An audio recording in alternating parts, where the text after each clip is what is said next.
What up, fight world? It's your boy Ego, and I'm back with some more boxing. Want to get my post-fight for Golovkin versus Brook, which just happened on HBO, and I'm gonna break this down. This should be a fun one.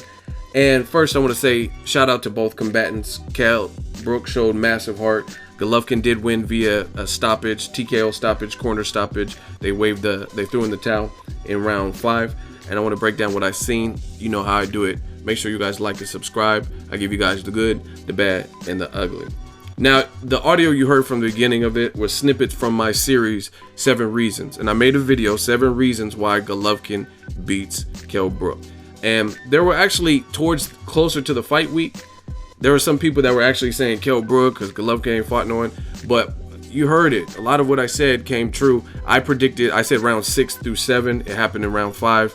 I said a body shot. It was kind of an accumulation. So a lot of what I said was true. The person that I picked was the winner, which is Golovkin, and I want to kind of break it down. I'm not going to take too much credit because this was Kell Brook, who was quote-unquote daring to be great, and a lot of people were picking Golovkin to win. But the difference is, on my 7 reasons, I don't just pick a person. I'm breaking down what should happen and what I think, right or wrong. You know what I mean? So that's another thing. Some people are like, oh, you always pick the favorite. I don't give a fuck about a favorite. If I think the favorite's going to win, I'll say it. If I don't think they will, I won't. So let me break down the fight. For one, it was an entertaining fight. Shout out to the UK. Their crowds are electric. The British boxing fans are really holding the torch right now. I mean, I haven't seen too many events quite like this outside of the UK. You know what I'm saying? In terms of where the fans are just cheering and chanting and stuff. So I think that is great for boxing, and it's great to see all these British champions and British fighters. Kell Brook, even in a loss, retains his title. Now, what happened in this fight was surprising to some, not really surprising to me, because I'm not trying to say like I know everything, but at the end of the day, I felt Kell Brook could do good. I felt had he been naturally bigger, acclimated himself properly with good quality names at 54, and he was only moving up to 160, then that might cause me to reevaluate who I was picking for the fight. But since that wasn't the case, one of the common themes in my 7 Reasons video was size matters. Round 1, gave it to Golovkin. He had Brook hurt against the ropes. Brook did the smart thing. He reached out, clinched, kind of like he did with the Sean Porter. Not necessarily he was hurt in the Porter fight, but it was because Sean Porter just real rugged and coming forward all crazy, right? And Golovkin won the early jab contest versus Kell Brook, pumping out that jab. The longer, taller fighter, and that's exactly what I said in the 7 Reasons. And I was surprised with this because based on how I seen Kell Brook kind of get hurt at the end, I think Kell Brook won round 2. You know what I mean? So I didn't know if he would recover that well, but he started stringing together some serious combination punches, stood his ground. He was still mindful of his defense, and he gave Triple G a slight nosebleed. Triple G, especially in that round 2, looked all too human, more so than against Dominic Wade or Adama. You know what I mean? And this was a welterweight. This is a guy coming up 2 divisions who had only previously fought at 155, but it wasn't against anyone notable. So very impressive stuff. Like I said, Kell Brook showed massive heart in this particular fight. And as a result of that success, I think Abel Sanchez and maybe Golovkin himself got pissed. Like, damn, he was hitting me with all types of shit. And Kell Brook has a great uppercut. And I think as a result, Kell Brook having that success in round 2, it lit the fire under Golovkin. So he came at him like a tank, and he was going crazy and like putting together nasty combinations, walking him down with like no regard, just like I'm the bigger man, and he just was walking to him. Now, Brook's eyes seemed very bothered in this round. Like after that onslaught, he kept pawing at it. It reminded me of Donaire versus Rigondeaux, where he kept holding his glove by his eye and stuff, and I kept seeing him. So whatever those power punches that Golovkin let off in the first half of round 3 was something in there must have rubbed his eye the wrong way, or the punch, it was tingling or whatever from getting hit. And this is the thing, even in that round where he was pawing at his eye and stuff like that, round 3, Golovkin started getting hit. Like it's like he was so eager to get Kell Brook out of there, and he put together all these impressive punches, power punches.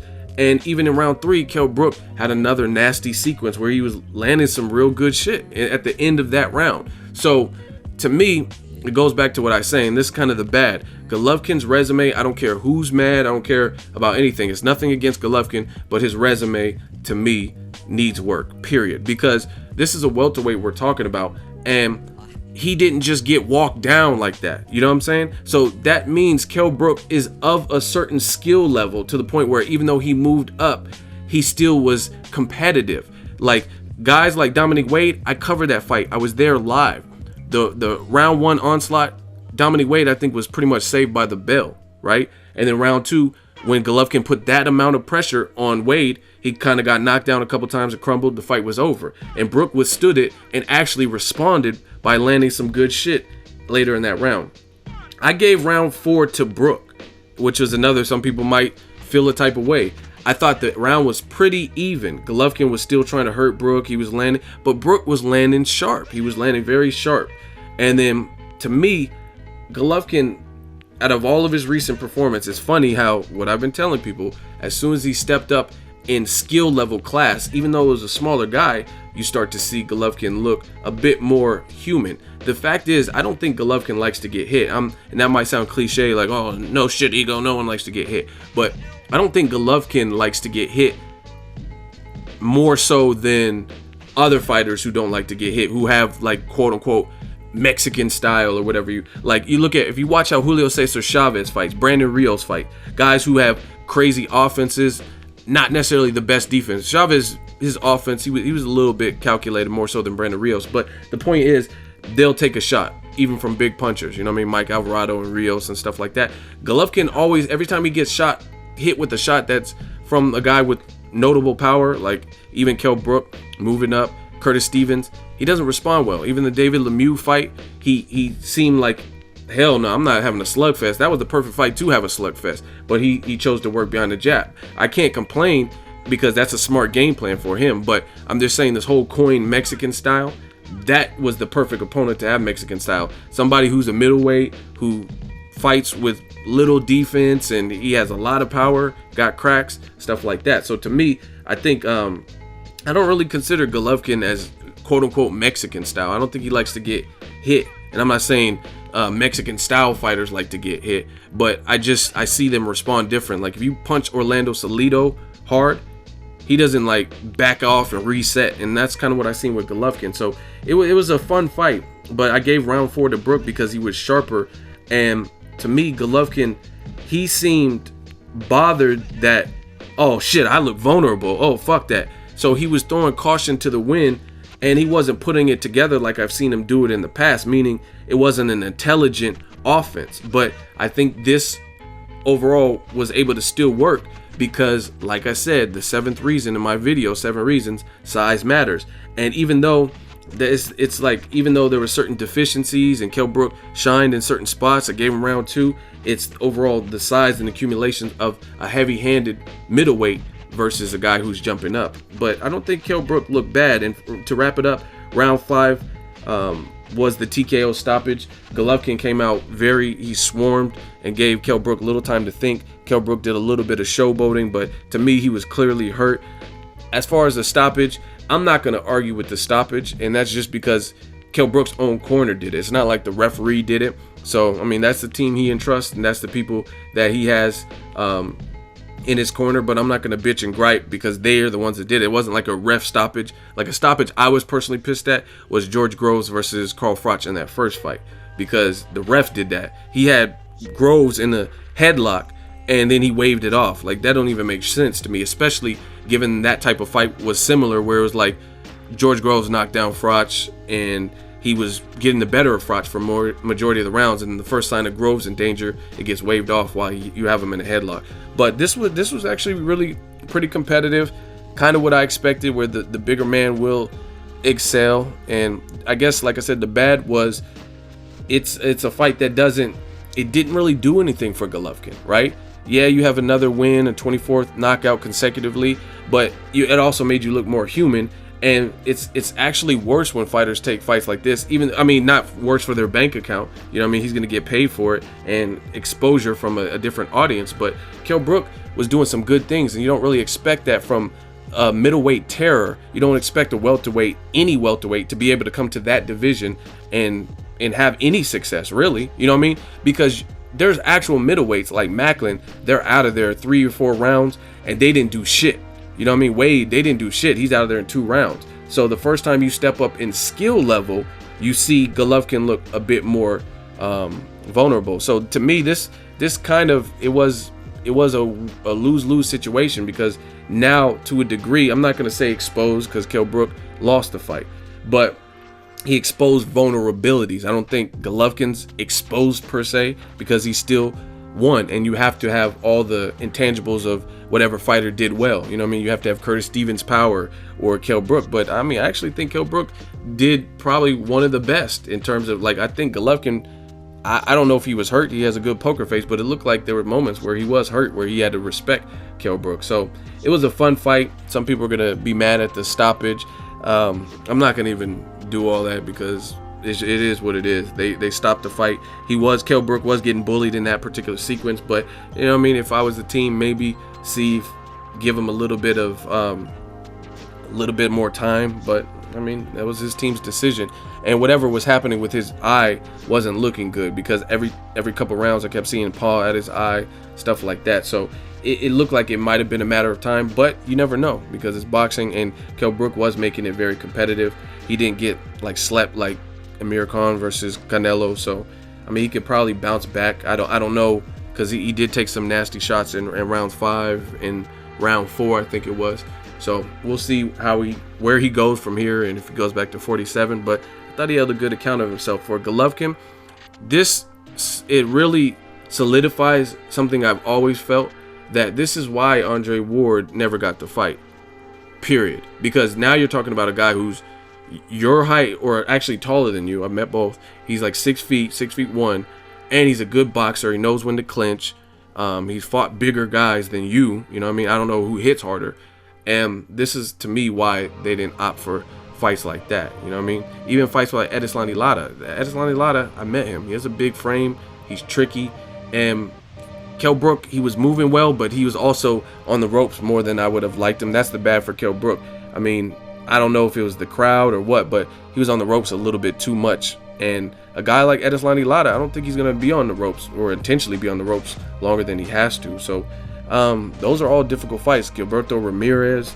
And the funny thing is, I've always thought that Triple G would probably stop Canelo, but I want to see that fight even more if he gets past Liam Smith, because I've seen some kinks in the armor.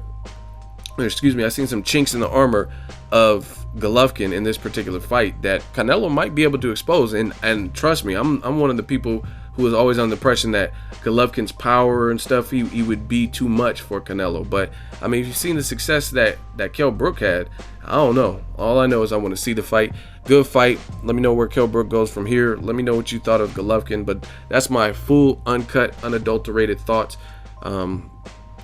It is what it is, but there's not much to be gained. Like, I can't give you all that much credit for stopping a welterweight. Yeah, he was undefeated, but he didn't have the same middleweight experience. And really, if you look at the stoppage, some people are going to question it. So it's not like you laid him out. So it's just kind of funny and ironic that Golovkin steps up to in skill. Like, I don't know anyone that Golovkin's fought that people would really say Kell Brook was less skillful than, right? You know what I mean? In terms of ring IQ, punch variation. I mean, Kell Brook was pretty crafty in there. The uppercut was real nice. I think more fighters should use that on Golovkin. Canelo has a nasty uppercut.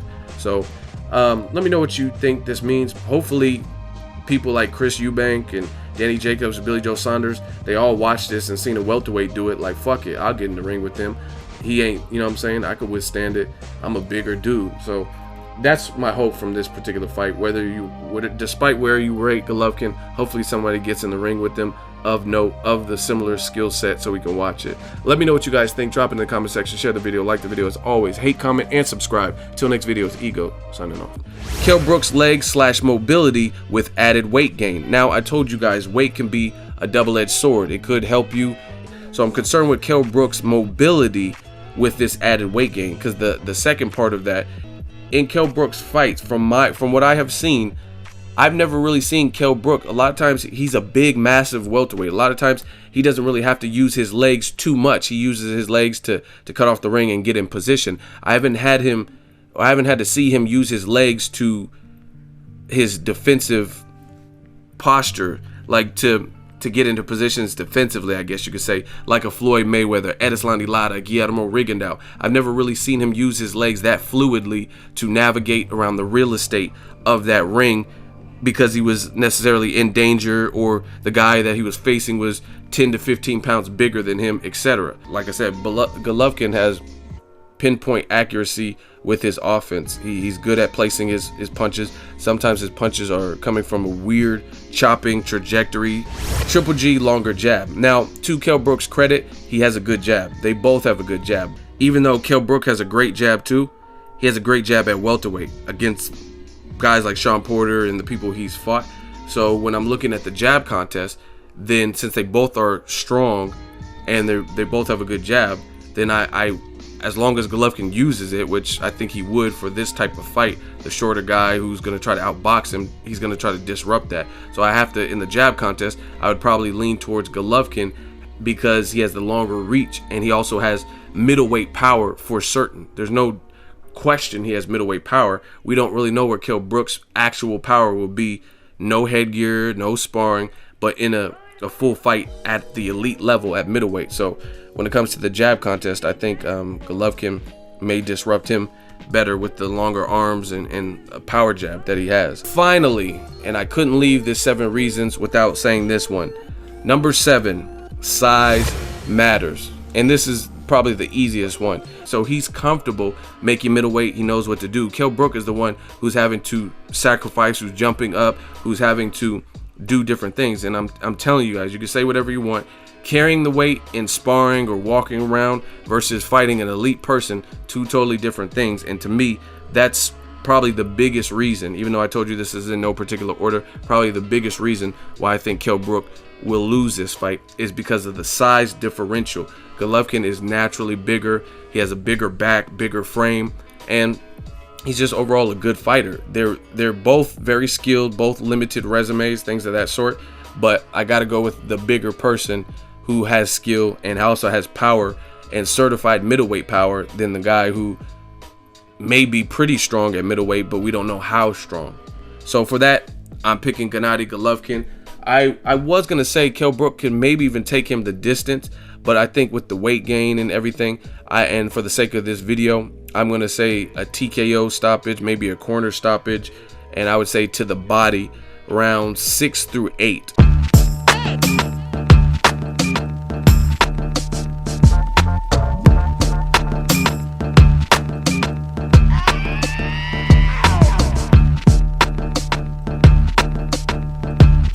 So if you enjoyed this video and want more content like this on the channel, you can show your appreciation by going to the PayPal donate button or the YouTube support button, and you can donate any amount that you feel is equivalent to the value of this video. Much more to come. Thank you guys for your support. Boxingego, the future of boxing.